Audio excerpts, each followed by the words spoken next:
Welcome to the Opportunity Zones and Private Equity Show. I'm Jimmy Atkinson. As many of my viewers and listeners know, there's a housing shortage that we're experiencing in this country, all over the country, and in many particular geographic locations as well. But what if a lot of older buildings that are underused or have gone unused for a while can be converted to multifamily? That'll form part of our discussion today that I'm having with my guest, Cullen Momus, who is the managing director at North Companies. And Cullen joins us today from New Orleans, Louisiana. Cullen, it's great to see you. Thanks for coming on the show today. Jimmy, thank you for having me. Really appreciate it. Absolutely, Cullen. So to start us off, North Companies, you guys have been involved with Opportunity Zones for a few years now. I'm guessing probably some of our audience of high net worth investors and advisors may have some familiarity with North or have heard your name. But for those who aren't familiar with you and your firm, can you give us a brief introduction to the firm North Companies and what is your role there, Cullen? Sure thing. Well, I appreciate it again. So my name is Cullen Momus. I'm the managing director here with North Companies. We were founded in 2013, really with a focus in New Orleans of rehabilitating blighted properties, really that were left over since Hurricane Katrina, and redeveloping those and improving the city's housing stock. In 2018, when the Jobs and Tax Act came out, we realized that about 85% of our portfolio that we had worked on previously would have qualified in qualified opportunity zones. And we decided to go ahead and launch an opportunity zone fund. We had a couple of private equity funds that we'd set up previously. And one thing about the legislation, we realized that nobody else could say that they were experts except for the people who had written the legislation. So we figured that we would be able to be on the forefront of that. We're in our third opportunity zone fund now. We've raised three funds. We're in the process of raising our third fund. But really, our bread and butter of the fund is deploying the capital into secondary, tertiary markets. When we do have investments in New Orleans, we have investments in Houston. Really, our primary focus is secondary markets in the South. And we typically look for overlapping and marrying kind of the opportunity zone incentives or opportunity zone program with other incentives like historic tax credits, other tax advantage, strategies as well. Yeah, I think that's one of the things that makes what you're doing somewhat unique among opportunity zone developers, qualified opportunity funds, is the vast majority of QOFs that are doing real estate are doing ground up construction because frankly, it's very difficult to take an older building and rehabilitate it cost effectively and being able to achieve I'm going to throw out a compliance term right now, substantial improvement. It's very difficult to double the basis in buildings oftentimes. But in certain areas of the country, and I think Louisiana, New Orleans certainly is one of those areas where you can take older buildings, get them at low cost, and pretty easily achieve substantial improvement. And, as you mentioned, it also allows you to stack other tax incentive, most notably historic tax credits, which you guys have been doing for quite a while, long before opportunity zones even. Can you talk about how often you're able to do that? How often are you buying up older buildings and stacking HTC credits into those types of projects? Absolutely. As a company, I think we've probably done over 50 historic tax credit projects in the last 10 years. And one of the great things about marrying opportunity zone investments with historic tax credits is that, for the historic tax credit program, you also have a substantial renovation threshold that you have to be able to meet. So there has to be a substantial improvement based on the basis that you have into the project. Another thing that we really like about combining the historic tax credits with the opportunity zone is just the timing. So if we are looking to hold an asset, not that we have to hold a specific asset for 10 years, but say we do, just to maximize the return for the OZ and not have to reinvest funds according to compliance. It's similar in timing from what we have to do for the earning historic tax credit in full compliance. So from the time we acquire a building for a historic tax credit project, by the time we acquire it, go through pre-development and redevelopment and plans, you might be 2 years before we break ground, or a year before we break ground. It might be another year in construction. So we're 2 years in total. Once we place the building into service, there's a 5-year hold on that project to keep it, to make sure it meets all the compliance standards for historic tax credits. So in total, we're invested in the project for 7 years anyway. So we can overlap historic tax credit project in an opportunity zone and really only have a requirement that we hold that asset for another 3 years in order to fully maximize the return. When we're talking about opportunity zones and qualified opportunity zone investments, for us, it's actually a really great combination of the two. And we don't avoid other projects where we could acquire land at a compelling base on land, and we can build new construction. But we've just seen the historic tax credits and what it does for the capital stack, de-risking projects, just as a great way for us to find great assets for us to invest in. Now, the geography that you're in, your projects are almost exclusively in Louisiana. You've got a few in Tyler, Texas as well, which is, I'm in Fort Worth. That's way out in East Texas. It's practically right. Louisiana. What do you like about that area of the country? What's your investment thesis behind why you're bullish on that geographic region for real estate development and rehabilitation? Absolutely. One of the main drivers that we see when we're looking at markets is really inflow of population. I don't think it's a secret of what's happened with Texas over the last 15, 20 years. But, in the middle of COVID, I asked a couple of our analysts to really do some market research. We have these fancy subscriptions to different data analysis software. And, I said, hey, let's find some markets that may be underinvested in, and let's see if we can find a couple of diamonds in the rough. Within a week, I had one of my analysts came back and said, look, I don't know a whole lot about Tyler, Texas, but we need to look at it. And what we saw was, median income that was at or above the median incomes for the surrounding cities. We saw a population where it was one of two populations in Texas where actually the average age is coming down. So it's going down, showing kind of new families and young professionals moving into the market.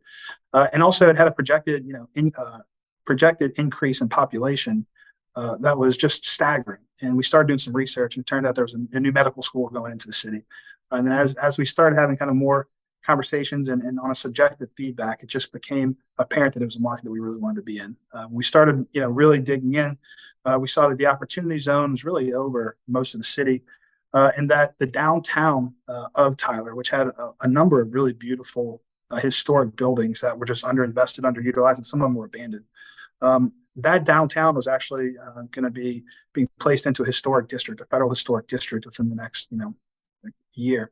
And so we started identifying properties down there. We were able to acquire 4 of them, and we're converting them right now. And over the next year and a half, we should be investing about $100 million into the downtown. That's one of the things about opportunity zones that we really, are proud of. Is just the impact that the opportunity zone, investments are making. I know for a while there was some skepticism on what the program was going to do, but we're seeing specifically in some of these secondary markets, it's allowing us to make investments that wouldn't necessarily have happened were it not for the opportunity zones and overlap with other incentives as well. So I want to talk about how you're stacking some of those other tax incentives with OZ equity as you form your capital stack in a couple minutes here. But you mentioned a couple of examples of what you're working on in Tyler. What are some other projects that you've worked on so far, whether in Tyler or elsewhere in Texas or Louisiana? What are some projects that you've done that you're most proud of? Yeah, I would say, probably the one that I'm most proud of right now is the former Warwick Hotel in downtown New Orleans. It was a conversion of a former hotel. It was across from City Hall, downtown New Orleans, about 130,000 square feet. It had sat there vacant ever since Hurricane Katrina. We had, driven by the property, looked at it a number of times up until we acquired it back in 2018. And it just really hadn't made sense for us to acquire it until the QOZF legislation came around, and we had some more investors who came to Baird who said they were really interested in the project. And so once we were able to do that, I think the doors opened up for that project to be able to happen and be successful. We converted the old hotel, about 130,000 square feet, into 154 apartments that are master leased by Tulane University for their medical school and traveling professors, students, and affiliated tenants. And then the ground floor that has a new restaurant that's down there and has an innovation institute. So it's also something that has, helped, a large university, but really kind of put a foothold downtown New Orleans. And it's been something that is also just a great building, a great addition to the downtown, fabric. No, that's great. And did I understand you correctly? The opportunity zone legislation kind of helped you unlock the development of that project there? Absolutely, 100%. So we looked at the project again just from the historic tax credit standpoint for years, and just couldn't get over the acquisition ask that the owners had.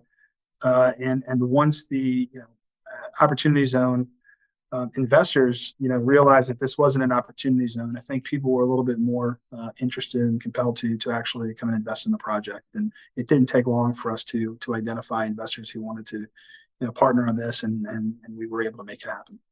See, I think that's great. I hear a narrative against the Opportunity Zone program goes something like this: that these incentives are lining the pockets of developers and investors when they would have probably already done these projects anyway. But what you're telling me runs counter to that. This was a project you wanted to get done, but you just couldn't quite get it to pencil. And then the QOF legislation comes along. You're able to finally get the equity in that makes sense, makes the numbers make sense.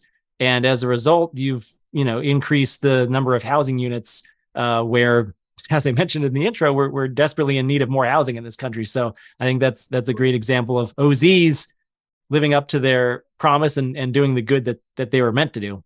Absolutely. And I can say without a doubt that this project would not have happened were it not for the Qualified Opportunity Zone that was placed over downtown New Orleans that allowed us to bring in Opportunity Zone investors. So it was great. I love those examples. So thanks for sharing that. Maybe I'll ask you for a few more toward the end of the episode here. But let's get back to the fact that you guys focus on tax advantaged strategies to get your projects done. You're stacking a number of incentives, oftentimes federal and local incentives. Couple that with the Opportunity Zones initiative, and you've really got a pretty unique capital stack on some of these projects that really help you get the capital that you need. In addition to historic tax credits, what other tax strategies are you using, or credit programs are you using, either federal or local? The 179D and 45L deductions, those are projects that are deductions that we will use if they're new construction or if they're projects that are not earning historic tax credits. We typically work with local governments for local incentives, whether it be restoration tax abatements, where we're able to freeze property taxes, or different types of agreements with local governments for reimbursement of fees, or in Texas, a number of 380 agreements that we're able to form with local cities, 381 agreements that we're able to form with counties. There's TERS agreements that we're able to enter into to help abate some of the taxes moving forward. We've just found a number of the local governments, particularly in some of these smaller markets, have been eager and a little bit more aggressive in being able to facilitate some of these and helping us make some of these projects that, again, would not have been possible were it not for the Opportunity Zone legislation. I think the local governing bodies are starting to realize, just with a little bit extra assistance, these projects are really feasible. So I don't want to get too technical or turn this into a master class on different tax incentives, but you've piqued my interest a little bit. I'm hoping you can shed some light on some of the alphabet soup and numbers that you threw at us. 179D, I think you mentioned 45L, was it? And 381, and then TERS. Can you walk us through what each one of those is very, very briefly? And I know we could probably go into the weeds and talk about this stuff for an hour, but what's 179D? Maybe start there. So that in a quarter, the 179D and the 45L are basically just deductions that you're able to take through doing a cost segregation analysis. So you're not just traditionally depreciating the assets according to a commercial or residential depreciation, but you're able to bonus depreciate, and you're able to take additional deductions based on the square footage of the building or the number of units. And a lot of that has been updated with the recent tax code or with the recent legislation for energy efficiency with the federal government. And one of the greatest things about one of the great things, I won't say greatest, but one of the great things about Opportunity Zone investment, particularly when it relates to real estate, is just that depreciation is not recaptured. So any ability that we can to take additional deductions, take bonus depreciation in the front end, really helps us to maximize the investment. And so that's great. The TERS and the 380 and 381 agreements really are just different incentives that are, I think, held by the state, by the local governing bodies, whether it be county or city, that basically help reimburse or help you with property taxes. If you're going to renovate properties that are historic or are going to have a benefit and a greater benefit for the town, the county, they're able to provide additional incentives through those programs that help you in lieu of increased property taxes. Basically, they're either rebating the taxes or they're able to help you freeze them. And again, we focus on historic tax credits, and that, depending on what state you're in, you can get 20% credit based on your qualified rehabilitation costs for the federal side, and you can also get a 20 to 25% credit for the state credits as well, based on your qualified rehabilitation credits. So, by the end of the day, when you stack all these, the equity that you actually need to come into the project is quite low. Comparatively to what other projects we may have been looking at, either if it's ground up and not taking advantage of some of these tax credits, or if we were just, again, doing it without the tax credits. No, I think that's great. So it sounds like, I guess, in addition to opportunity zones, 3 different types of, or at least I like to bucket them, just kind of thinking out loud here, into 3 different buckets: the federal tax credits or historic tax credits you can go after, and then federal tax depreciation benefits that you can take advantage of, cost segregation. By the way, we did a really interesting episode on cost segregation and how it can relate to opportunity zones, right, with a previous podcast episode that I did with Plant Moran just a few weeks ago. I'll make sure to link to that in the show notes for today's episode. And then that third bucket, I think, is the local tax incentives, which I think is really smart by the economic development groups within these different localities. If they're trying to attract different developers in, sometimes you got to dangle a carrot to get them there and to make sure that the numbers make sense for them and their investors. So I think you're taking advantage of some different tax increment financing. Is that the TI and TIRZ TERS tax Correct. Increment something? Correct. Okay. Good stuff. Well, I think also that stuff helps you in regards to interest rate hikes. We've experienced a rapid increase in interest rates from the Fed over the last 12 months or so here. How have you been impacted by those interest rate hikes, and how have these different tax incentives and different tax credits that you're using in capital stack kind of help offset the impact of interest rate hikes? Well, personally, I think it's helped me loosen more hair up top, because it's a few more sleepless nights and just trying to make sure that we can get some of these projects refied or refinanced or get them through construction financing. But really, I mean, it's been something that we've had to stay on top of. And I think anybody in the real estate industry has been over this last year and a half, and just understanding that this was bound to happen at some point or another. But the pace at which these interest rate hikes have come really have affected, I think, the plans for construction on some of them, on some of the projects that we're working on, and other projects that we're seeing in the pipeline, and also even projects that are complete and just looking at refinances. I mean, those have been interesting as well. It's been an interesting case study. I mean, honestly, whether good or bad, it's been fascinating to see what it does. And in terms of us, our strategy, I would say, compared to where we were a year ago, we're probably a lot more heavily weighted putting equity into projects, which I think is an opportunity for opportunity zone funds, and that I think there's more space for equity to go into projects. Where before we may have been looking to finance projects 65 to 70% loan to value, I think now we're shooting closer to 50-50 in some scenarios. And I would say we're doing that. One, we have the benefit of the tax credits, and in fact, with tax credits, sometimes we can be below 50% debt to value on a loan, a traditional loan. But at the same time, also just the cost of debt. I mean, really, the cost of debt and equity are getting so close to each other. Previously, if you went into a project 50-50, the difference between your returns would be, pretty significant. Relatively compared to that, I think now when you're looking at a difference between the pricing on debt and equity, it's a lot closer than it was. And so it makes the ability to bring in more equity a lot more palatable, and something that we're starting to do as a company. Interest rates certainly aren't as low as they used to be. It's really increased that cost of debt over the last 12 months or so. Very, very pretty rapid change. You're not alone in terms of how the capital stacks have had to change. What else would you say makes you unique? We talked about how you're not doing a lot of ground up. You're doing substantial improvement on a lot of older buildings. I think that's one aspect that makes you unique. What are some other aspects that make North companies unique? I would say we are, and I hate to tell people vertically integrated, because we're not vertically integrated, but I'd say we're vertically associated. One of our partners, our managing partner, Alex Hernandez, is also president and CEO of a general contracting company here. And we also have an affiliated architectural firm that we work with regularly and have worked with throughout the history of our company, Albert Architecture, based here in New Orleans.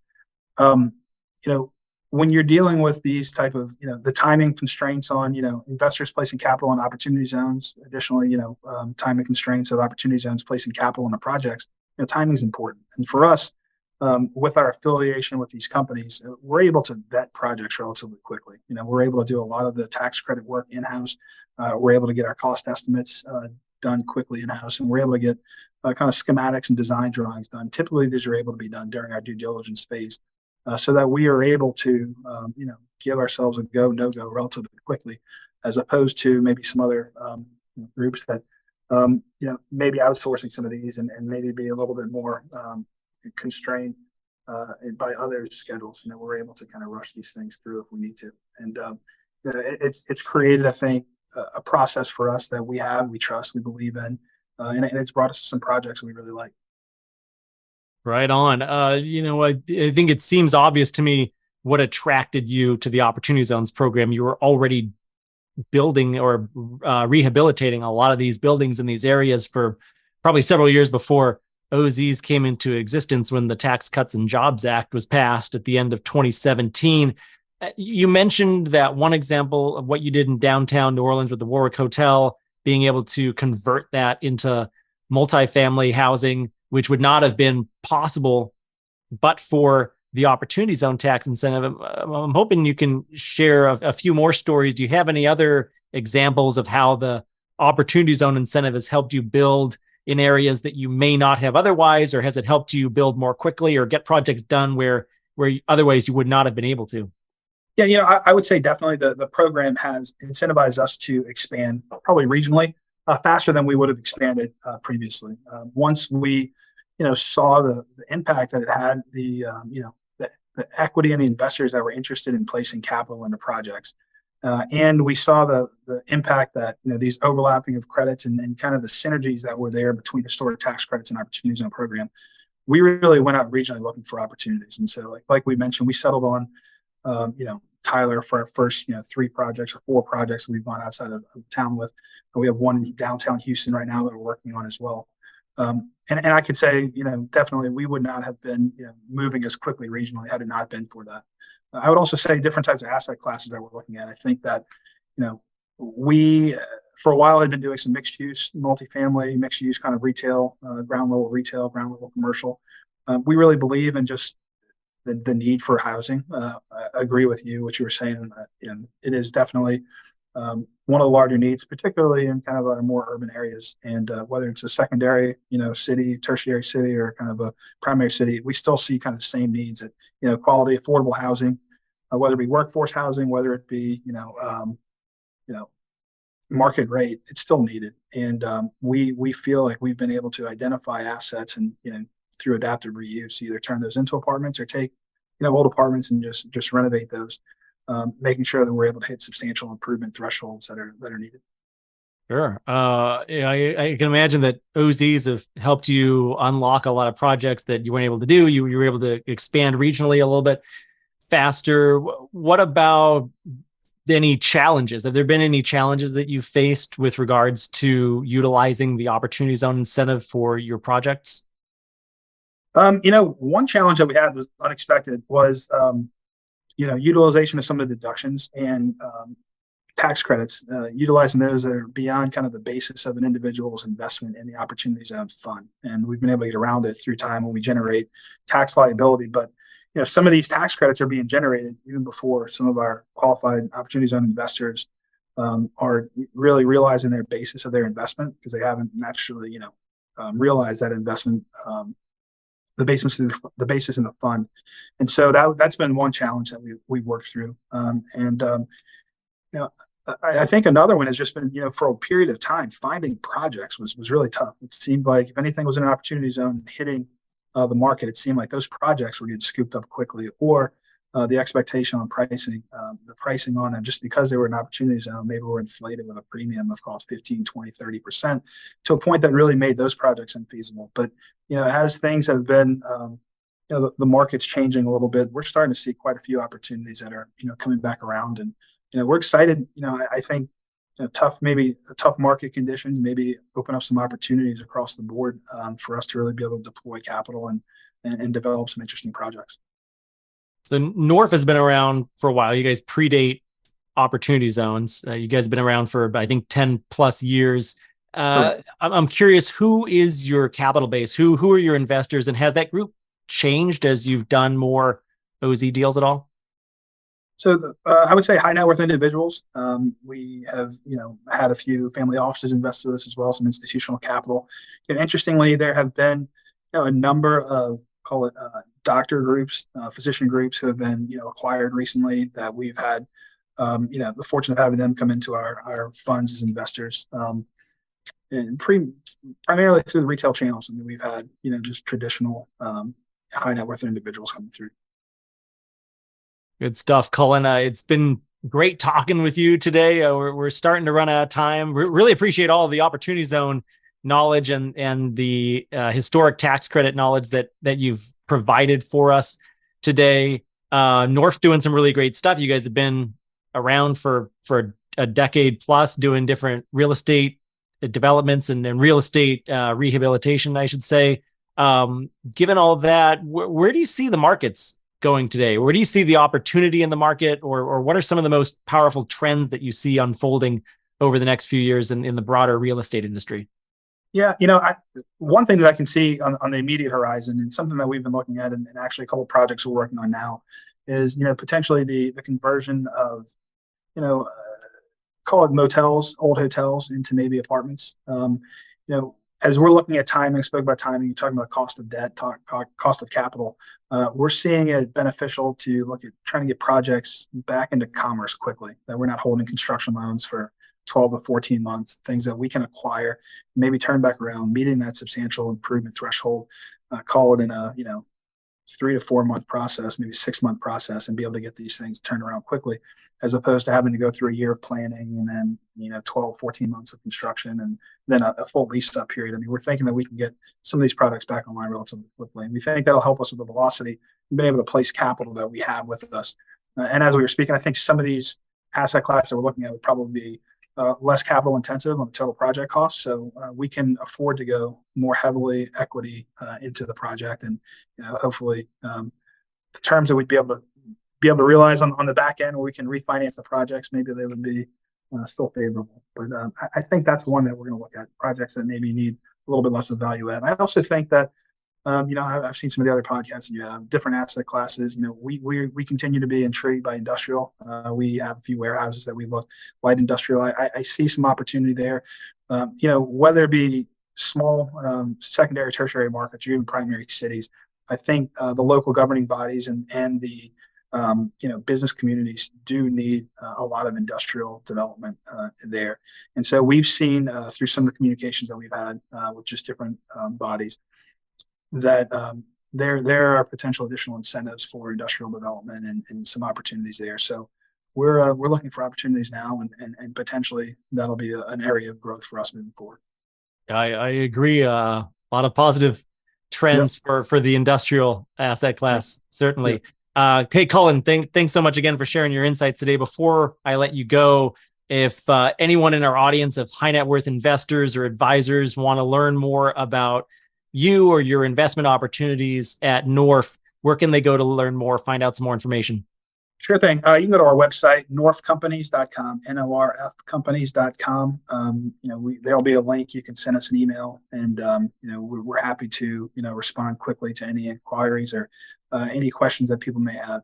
Something that we work with as well, as I mentioned earlier.